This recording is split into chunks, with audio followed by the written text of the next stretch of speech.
गोवर्धन पूजा के अवसर पर सीएम पुष्कर सिंह धामी ने की गौ माता की पूजा। कहा ये पर्व भक्ति, प्रकृति संरक्षण और पशुधन के सम्मान का है प्रतीक। भगवान कृष्ण ने गोवर्धन धारण के समय दिया था प्रकृति संरक्षण का संदेश।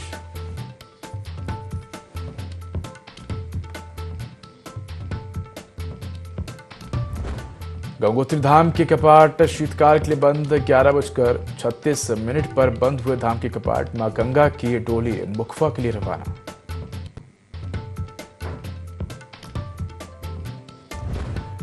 मुख्य सचिव आनंद वर्धन ने केदारनाथ पहुंचकर किए बाबा केदार के दर्शन। पुनर्निर्माण और विकास कार्यों का किया स्थलीय निरीक्षण। अधिकारियों को व्यवस्था बनाए रखने के दिए निर्देश।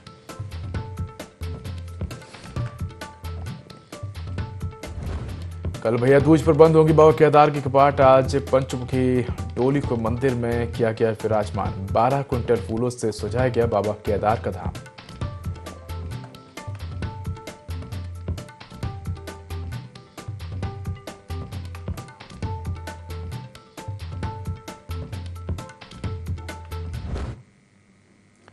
नमस्कार, मैं उदय। देवभूमि लाइव में आपका स्वागत है। बुलेटिन की शुरुआत करेंगे तमाम बड़ी खबरों के साथ। मुख्यमंत्री पुष्कर सिंह धामी ने गोवर्धन पूजा के पावन अवसर पर गौमाता का पूजन कर उनकी सेवा की। उन्होंने कहा कि ये पर्व भक्ति, प्रकृति संरक्षण और पशुधन के सम्मान का प्रतीक है। भगवान श्री कृष्ण ने गोवर्धन पर्वत को धारण लीला के माध्यम से यह संदेश दिया कि प्रकृति की रक्षा ही सच्ची भक्ति है। मुख्यमंत्री ने प्रदेशवासियों को सुख, शांति और समृद्धि की कामना करते हुए सभी को गोवर्धन पूजा की शुभकामनाएं दी।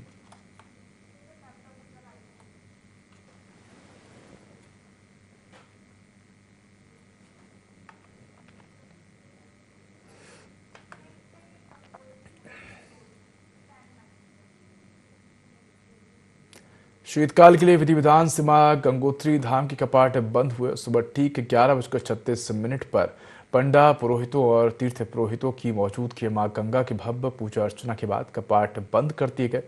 अब पूरे 6 महीने तक मुखवा गांव में शीतकालीन प्रवास पर मां गंगा रहेंगी, जहां प्रतिदिन विशेष पूजा और आरती होगी। धाम में इस वर्ष श्रद्धालुओं की अभूतपूर्व भीड़ उमड़ी। कुल 7,57,762 श्रद्धालुओं ने मां गंगा के दर्शन किए। और बता दें कि अब तक कई रिकॉर्ड टूटे हैं। कपाट बंद होते ही गंगोत्री धाम परिसर भक्तों की आंखें नम हो गई। जय मां गंगे के जयकारों से धाम का वातावरण गूंज उठा।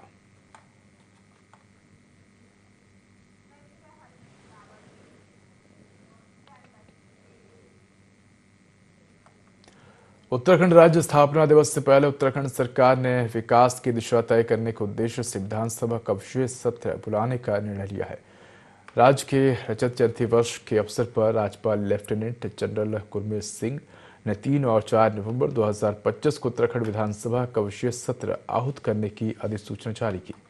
इस बीच पूर्व मुख्यमंत्री हरीश रावत ने सत्र के आयोजन स्थल पर अपनी प्रतिक्रिया दी। उन्होंने कहा कि यह सत्र यदि गैरसैंण के भरारी सैंण में आयोजित होता तो ये और अर्थपूर्ण होता। हालांकि उन्होंने सरकार के निर्णय का स्वागत करते हुए विशेष सत्र के सफल आयोजन की शुभकामनाएं भी दी।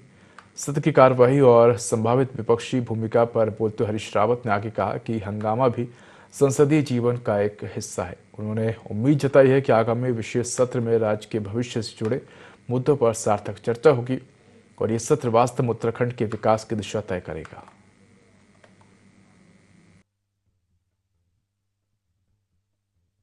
पार्लियामेंट्री लाइफ का एक हिस्सा है। जन सरोकारों के मुद्दों पर विपक्ष कुछ सवालों को उठाते हैं, हाँ, उससे हंगामा होता है। वो हंगामा भी एक मंथन है, एक भावना है लोगों की, जो लोगों तक वहां तक पहुंचती है। तो इसलिए सदन का जो है सत्र का स्थगन करना ये उचित नहीं है। आप दूसरे दिन फिर अवसर देते, तीसरे दिन फिर अवसर देते, ताकि जिस विषय में चर्चा चाह रहे हैं उस विषय में चर्चा भी हो जाए और दूसरे विषय जो आप चाहते हैं लेकर के आए हैं उन पर भी चर्चा हो जाए। अब चर्चा से आप भागेंगे, लोकतंत्र को उससे शक्ति नहीं मिलेगी। खबर उधम सिंह नगर के बाजपुर से ग्राम चकरपुर में कुछ युवक गांव के नजदीक खाली मैदान में क्रिकेट खेल रहे थे। इसी दौरान गेंद इंद्रजीत के धान के खेत में चली गई। इसको लेकर दोनों पक्षों में कहासुनी हो गई। आरोप है कि क्रिकेट खेल रहे युवकों में से 2 युवकों ने इंद्रजीत पर बैट आदि से हमला कर दिया। दौड़कर पहुंचे अन्य ग्रामीणों ने किसी तरह मामला शांत करवा दिया। वहीं दूसरे पक्ष के यादराम पुत्र परमेश्वरी का कहना है कि इस घटना के थोड़ी देर बाद इंद्रजीत और देवराज अपने 8-10 साथियों को लेकर उसके घर में घुस गए और गाली गलौज करते हुए परिवार की महिलाओं से अभद्रता कर दी।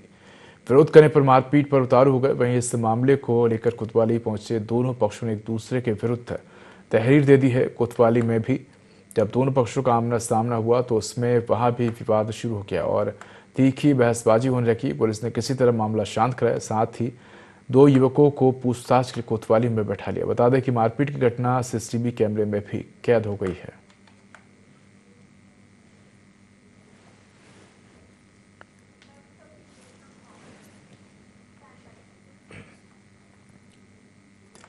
परीक्षा पेपर लीक के मामले को लेकर जहां मुख्यमंत्री पुष्कर सिंह धामी ने युवाओं की मांग को स्वीकार करते हुए सीबीआई जांच के आदेश दिए, तो वहीं कांग्रेस अभी भी सीबीआई जांच का मुद्दा बुनाने की कोशिश कर रही है। इधर कांग्रेस के आरोपों पर भाजपा प्रदेश मीडिया प्रभारी मनवीर चौहान का कहना है कि कांग्रेस सीबीआई जांच को लेकर दुविधा में। विपक्ष नहीं चाहता था कि सीबीआई जांच हो। कांग्रेस ने हमेशा राजनीतिक रोटियां सेकने का काम किया और लोगों को गुमराह किया, जबकि धामी सरकार हमेशा से युवाओं की समर्थक रही है। सरकार ने युवाओं के हित में फैसला लिया है और आगे भी युवाओं की बेहतरी के लिए सरकार काम करेगी।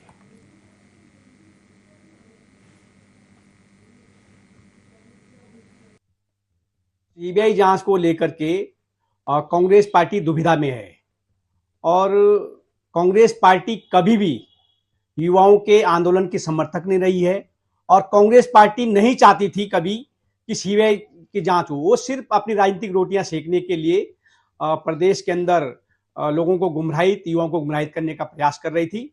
इसके अलावा उनके पास कभी युवाओं को लेकर के उनके सकारात्मक उनके बारे में सोचे, या ऐसी कभी कांग्रेस पार्टी की सोच नहीं रही है। इसके साथ ही कांग्रेस पार्टी कभी बेरोजगारों से प्रश्न कर रही है, कभी सरकार से प्रश्न कर रही है, तो उन्हें अपनी क्लियर स्टैंड को ये करना चाहिए कि वो आखिर चाहती क्या है।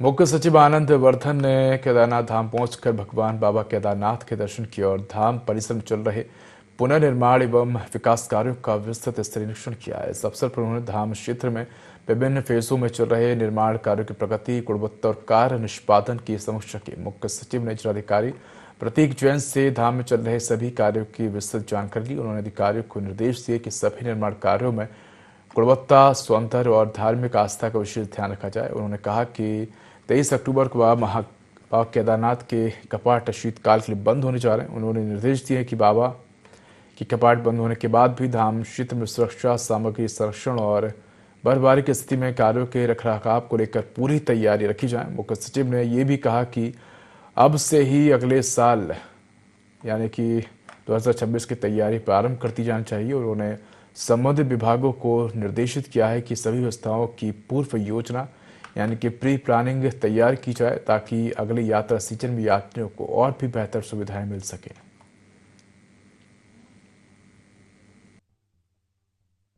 इस बार देखिए काफ़ी संख्या में तीर्थालु आए हैं इस सीजन में और कल बाबा केदार का कपाट बंद हो रहा है। जितने कार्य चल रहे हैं सबों का भौतिक निरीक्षण किया गया और हमारी कोशिश रहेगी कि आगामी सीजन प्रारंभ होने के पहले सारे कार्य हमारे पूरे हो जाएं। दीपावली के पावन अवसर पर जिलाधिकारी मनीष कुमार देर रात टनकपुर पिथौरागढ़ राष्ट्रीय राजमार्ग के स्वाला डेंजर जोन पहुंचे, जहां उन्होंने सड़क निर्माण एवं रखरखाव कार्य में लगातार जुटे जेसीबी ऑपरेटरों और कर्मचारियों से मुलाकात की। उन्होंने मिठाई वितरित कर सभी को दीपावली की शुभकामनाएं दी और उनके कार्य के प्रति आभार व्यक्त किया। इस दौरान जिलाधिकारी मनीष कुमार ने कहा कि आप सभी ने पूरे मानसून सीजन के दौरान प्रतिकूल परिस्थितियों में दिन रात फील्ड में रहकर जोखिम उठाते हुए सड़क को सुचारू बनाए रखने में जिस समर्पण और जिम्मेदारी का परिचय दिया है वह प्रशंसनीय है। जिलाधिकारी ने सभी को सुरक्षित कार्य करने और सौहार्द, सहयोग और सकारात्मकता के साथ आगे भी जिले के विकास में योगदान देने का आह्वान किया है। कर्मचारियों ने जिलाधिकारी द्वारा दी गई शुभकामना और आत्मीय व्यवहार के लिए आभार व्यक्त किया और कहा कि ये प्रेरणादायक पहल उन्हें और अधिक ऊर्जा और समर्पण के साथ कार्य करने के लिए उत्साहित करती है।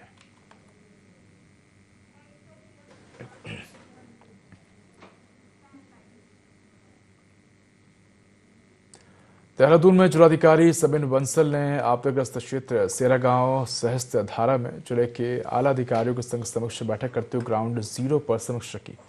आपदा में क्षतिग्रस्त हुई विभिन्न विभागों की परियोजना और सड़क आदि रेस्टोरेशन कार्य का फीडबैक भी लिया।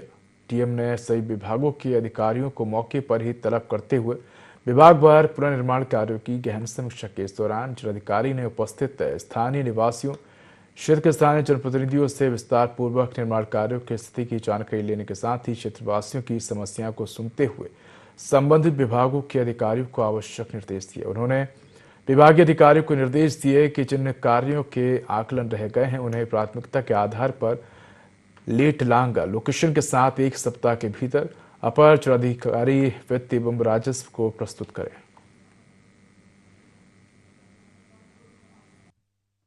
अलीगढ़, मझेड़ा और जो हमारी जो ऊपर की बेल्ट है सिरोना, छमरौली, फुलेत, ये एरिया अत्यंत प्रभावित हुआ था।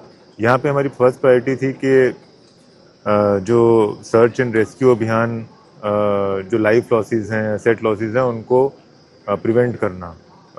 कोई स्ट्रैंडेड हैं लोग, उनको इवैक्यूएट करना, जिनके घर क्षतिग्रस्त हो गए हैं या वल्नरेबल हो गए हैं, उनको सेफ लोकेशंस पे सेटल करना और उसके बाद उनकी जो राशन सप्लाईज हैं, मेडिकल इमरजेंसीज हैं, उनको एड्रेस करना। लक्सर क्षेत्र में रात के अंधेरे में अवैध खनन का खेल धड़ल्ले से जारी है। त्योहार के चलते लक्सर क्षेत्र में अलग अलग स्थान पर धड़ल्ले से अवैध खनन का खेल चल रहा है। बाड़गंगा में देर रात, रायसी, टांटा, महतोली और प्रतापपुर में रात भर अवैध खनन का खेल चला। तहसील प्रशासन पुलिस की नाक के नीचे धड़ल्ले से चल रहा है। रात के अंधेरे में खनन माफिया ने हजारों टन अवैध खनन कर राजस्व विभाग को लाखों रुपए का चूना लगा है। मामले में विभाग की तरफ से कोई कार्रवाई नहीं की गई है।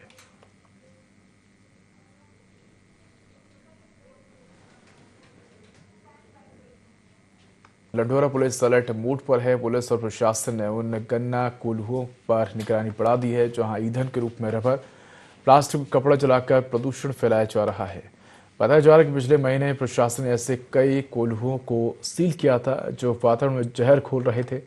इसके बावजूद कुछ गन्ना कोल्हू मालिक नियमों की अनदेखी कर रहे हैं। बीते दिनों पुलिस ने हरियाणा नंबर का ट्रक पकड़ा था जो रबर और प्लास्टिक से भरा हुआ था। अब एक बार फिर पुलिस ने उत्तर प्रदेश नंबर का एक ऐसा ही ट्रक लंढोरा क्षेत्र में पकड़ा है। पुलिस ने ट्रक को सीज कर आगे की कार्रवाई शुरू कर दी है। पुलिस प्रशासन ने चेतावनी दी है कि प्रदूषण फैलाने वाले किसी भी कोल्हू को बख्शा नहीं जाएगा।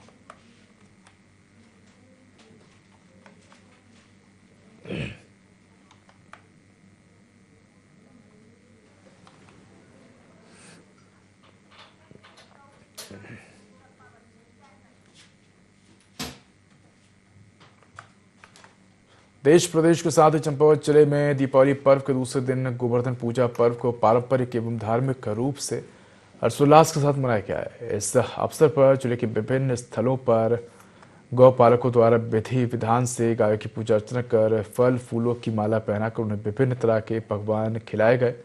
गौ माता का आशीर्वाद लेते हुए सुख समृद्धि की कामना की गई। इस अवसर पर जिले के कामधेनु वात्सल्य सदन मड़ पसोली, चमतीफल गो सदन टनकपुर, गो सदन करसाड़ी पार्टी में विभिन्न गो सदन संचालकों द्वारा पशु बाड़े की साफ सफाई कर पशु स्वास्थ्य की जांच कराने के साथ ही उनकी पूजा अर्चना की।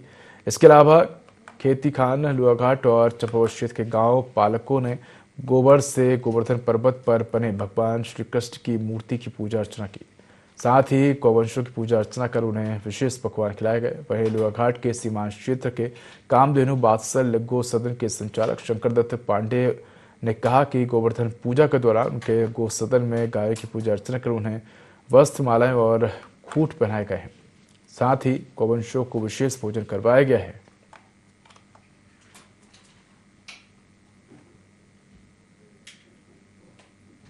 हम ट्रस्ट में निराश्रित गौवंशों का जो गौ पूजन महोत्सव है यह किया जा रहा है। यहाँ पे लगभग 350 गौवंश निवास कर रहे हैं, जिनका गोवर्धन पूजा के इस पावन पर्व पर गौ महोत्सव की जो परंपरा है उसको किया जा रहा है। और गौ को आज नए वस्त्र और माला पुष्प और इनका खाद्य पकवान आदि खिलाया जाता है। मेरे द्वारा जो हमारा ट्रस्ट है माँ कामधेनु वात्सल्य सेवाधाम ट्रस्ट ग्राम मड़ पसौली पथरामी ग्राम पंचायत धौनी सिलंग में विद्यमान है। लगभग हम ये 18 साल से गौ सेवा का जो हमने कार्य किया है, इसमें तमाम लोगों के द्वारा दूध दोहने के बाद सड़कों पे और नगर कस्बे में निराश्रित के तौर पर छोड़ा जाता है। प्रदेश भर में दीपावली का पर्व हर्षोल्लास के साथ मनाया गया, तो वहीं इस बीच प्रदेश भर में पटाखों से भारी प्रदूषण भी देखने को मिला, जिसे लेकर उत्तराखंड प्रदूषण नियंत्रण बोर्ड ने प्रदूषण का आंकड़ा जारी किया। इस बात पर उत्तराखंड प्रदूषण नियंत्रण बोर्ड के सदस्य सचिव डॉक्टर पराग मधुकर ने कहा कि पहाड़ी शहरों में एयर क्वालिटी इंडेक्स 50 से 100 के बीच में रहा है, जो संतोषजनक है, और इनमें ऋषिकेश और टिहरी शहर शामिल है। साथ ही उन्होंने कहा कि देहरादून, रुड़की, काशीपुर और हल्द्वानी जैसे मैदानी क्षेत्रों के AQI में बढ़ोतरी पाई गई है, जो 100 से 200 के बीच रहा है।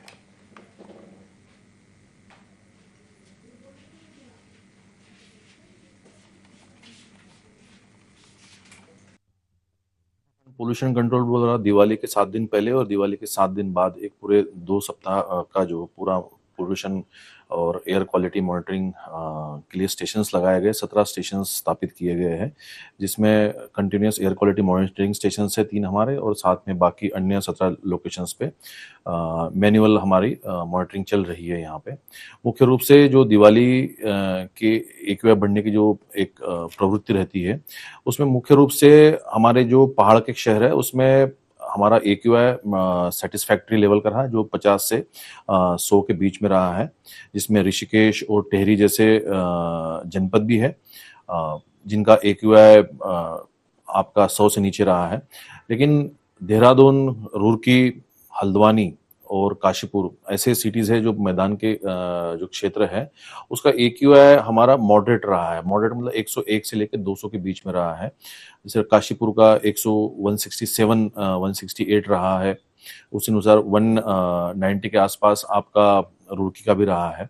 तो यहाँ पे थोड़ी सी बढ़ोतरी पाई गई थी वहाँ पे, लेकिन ओवरऑल एक जन जागरूकता लोगों में फैली है। ग्रीन क्रैकर्स का यूज भी लोगों ने किया है। साथ ही में जो नगर निगम है और अन्य स्टेक होल्डर्स हैं उनके द्वारा विविध प्रकार के पोल्यूशन रोकने के लिए, धूल को कम करने के लिए जो गतिविधियां की गई वो प्रभावी रूप से की गई है।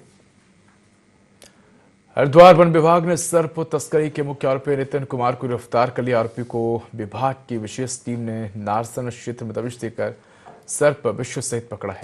9 सितंबर को रुड़की बीट के खंजरपुर में वन विभाग ने छापेमारी के दौरान 70 कोबरा और 16 रसल वाइपर बरामद किए थे, और उस समय नितिन फरार हो गया था। उस पर गंभीर धाराओं में मुकदमा दर्ज किया गया था। DFO पूनम कैंथोला के निर्देशन में 3 टीमों उत्तराखंड, उत्तर प्रदेश और दिल्ली NCR में दबिश थी। मुखबिर की सूचना पर डिजिटल ट्रैकिंग से नितिन तक पहुंच बनाकर उससे गिरफ्तार किया गया।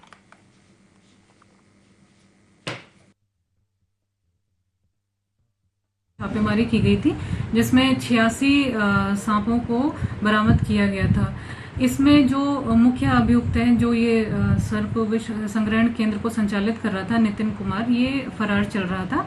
तो इस कार्रवाई में 16 सितंबर को जो इस केंद्र का जो केयर टेकर था विष्णु पंत, उसकी गिरफ्तारी की गई थी, और उसके बाद नितिन कुमार के लिए लगातार दबिश दी जा रही थी। नॉन अवेलेबल वारंट भी जारी किए गए थे माननीय CGM के द्वारा। इसमें नितिन कुमार की गिरफ्तारी हुई है और इससे हमने स्नेक वेनम भी बरामद किया है। लोहगढ़ क्षेत्र की प्रसिद्ध ऋकेश्वर मंदिर में चोरी कर रहे चोर को महंत पुजारी और भक्तों ने चोरी करते रंगे हाथ दबोच लिया, पुलिस के हवाले कर दिया। पूर्व में भी ये शातिर मंदिर में 2 बार चोरी कर चुका है। मंदिर के पुजारी लक्ष्मण पुजारी और महंत रमेश गिरी और मोहन गिरी ने बताया कि ये शातिर व्यक्ति पूर्व में भी मंदिर में 2 बार चोरी कर चुका है। उन्होंने बताया कि कल रात वह मंदिर में घुस आया और इसके द्वारा भैरव धूनी का ताला तोड़कर मंदिर से 3 कट्टों में सामान भर लिया गया और दान पात्र का भी ताला तोड़ा गया। कुछ भक्त मंदिर में दर्शन और साफ सफाई के लिए आए तो उन्हें भैरव धूनी के भीतर से आवाज आई। उन्होंने देखा तो भीतर चोर आराम से सोया हुआ था। वक्तों तुरंत बाहर से दरवाजा बंद कर चोर को बंद कर दिया और उन्हें सूचना दी गई, जिसके बाद वह लोग मंदिर आए और पुलिस को सूचना दी। उन्होंने बताया कि सूचना पर पुलिस ने इस छात्र को गिरफ्तार कर लिया।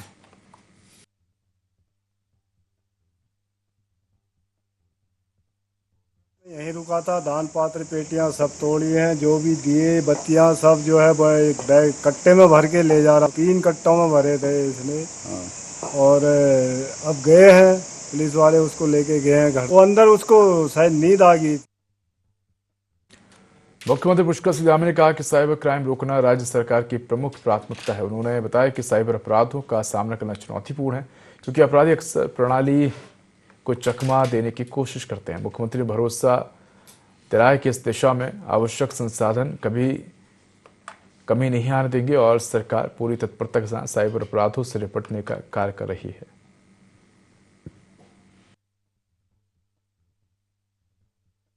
हमारी प्राथमिकता है, चूंकि इस समय साइबर अपराधों का हमें बहुत सामना भी करना पड़ता है, अनेक चुनौतियां आती हैं। कई बार ऐसे अपराधी बिल्कुल व्यवस्था को चकमा देने का काम करते हैं। ऐसे में जो भी आवश्यक संसाधन है उसमें कोई कमी नहीं आने दी जाएगी, उसको हम प्राथमिकता से करेंगे। खाद्य सुरक्षा विभाग के उपायुक्त राजेंद्र सिंह रावत ने कहा कि आजकल फास्ट फूड तेजी से लोकप्रिय हो रहा है और जगह जगह इसकी बिक्री बढ़ रही है। उन्होंने स्पष्ट किया है कि किसी को खाने से नहीं रोका जा सकता, लेकिन ये सुनिश्चित करना जरूरी है कि खाने की चीजें हाइजीनिक हो। रावत ने पेरेंट्स से अपील की है कि वे बच्चों को समझाएं कि किसी भी चीज़ का अत्यधिक सेवन स्वास्थ्य के लिए हानिकारक हो सकता है। उन्होंने कहा कि जितना स्वास्थ्य आहार या अच्छा खाना लिया जाएगा, उतना ही स्वास्थ्य संबंधी जोखिम और खर्च भी कम होगा।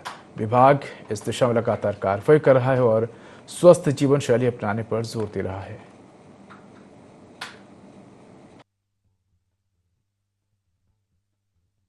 किसी को खाने से तो रोक नहीं सकते, लेकिन वो अनहाइजीनिक नहीं हो, इस पर विभाग अपनी कार्रवाई करता है। बच्चों को पेरेंट्स से मेरा अनुरोध है कि बच्चों को खुद समझाएं कि बहुत ज़्यादा किसी भी चीज़ का अति सर्वत्र वर्जित, किसी भी चीज़ को ज़्यादा खाएंगे तो वो स्वास्थ्य के लिए हानिकारक है। ये मेडिकल डिपार्टमेंट भी खुद ही कहता है। एक क्लियर कट एक लाइन है कि आप जितना अच्छा खाएंगे उतना आपका स्वास्थ्य का बजट कम होगा। इसलिए मैं कहता हूँ स्वस्थ आहार और जीवन का आधार, इस पर कार्य करें। तो फास्ट फूड की बिक्री तेजी से बढ़ रही है, ऐसे में उन्होंने लोगों से अच्छा खाना खाने की अपील की है।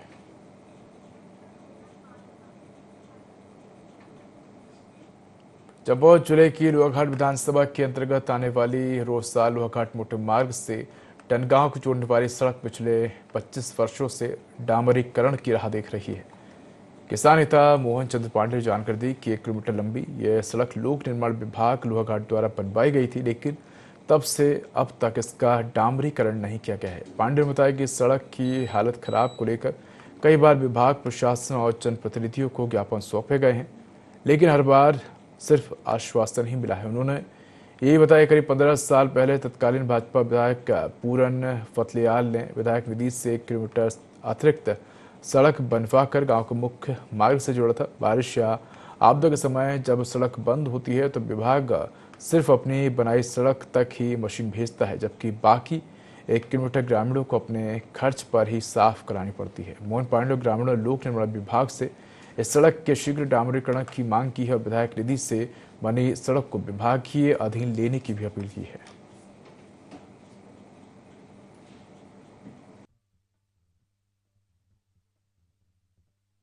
आज ये रोहसा लोहाघाट जो मुख्य सड़क है वहाँ पर मैं खड़ा हूँ और इसके ठीक सामने एक रोड जो कटी हुई है, ये ग्राम डनगांव के लिए कटी हुई है। ग्राम पंचायत कायल का डनगांव तोक है और ये हमारा जो है पैतृक गांव है, यहाँ के लिए रोड कटी हुई है। 1 किलोमीटर रोड पीडब्ल्यूडी के द्वारा आज से 25 साल पहले जो है ये काटी गई थी और उसके बाद जो 1 किलोमीटर की सड़क जो है वो माननीय पूरन सिंह फतेयाल जी जब पहली बार विधायक बने थे तो उनके द्वारा काटी गई थी, जिसको काटे हुए भी 15 से 18 साल का समय बीत चुका है। और पीडब्ल्यूडी के द्वारा जो सड़क काटी गई है उसको 25 साल का समय बीत गया है, लेकिन अभी तक इस रोड पर डामरीकरण नहीं हुआ है। हमने बार बार जो है इसके बारे में ज्ञापन भी दिए हैं, जनप्रतिनिधि के माध्यम से भी हैं, विभाग के भी हैं, प्रशासनिक भी हैं, और हम जब बार बार इसके बारे में पूछते हैं तो सिर्फ विभाग का यही जवाब होता है कि हमने जो है शासन को भेजा है। तो बड़ा दुर्भाग्य है कि शासन चंपावत से देहरादून ज़्यादा दूर नहीं है शासन, वहाँ से यहाँ तक स्वीकृति मिलने में 25 साल का समय बीत गया है। तो हम जल्द से जल्द जो है इस पर डामरीकरण के लिए आग्रह करते हैं विभाग से भी और प्रशासन से भी, माननीय मुख्यमंत्री जी से भी, क्योंकि ये उनका जिला भी है, ताकि ये गांव जो है सड़क से जुड़ा रहे। तो फिलहाल इस बुलेटिन में इतना ही। खबरों के अधिक अपडेट के लिए देखते रहिए i24। नमस्कार।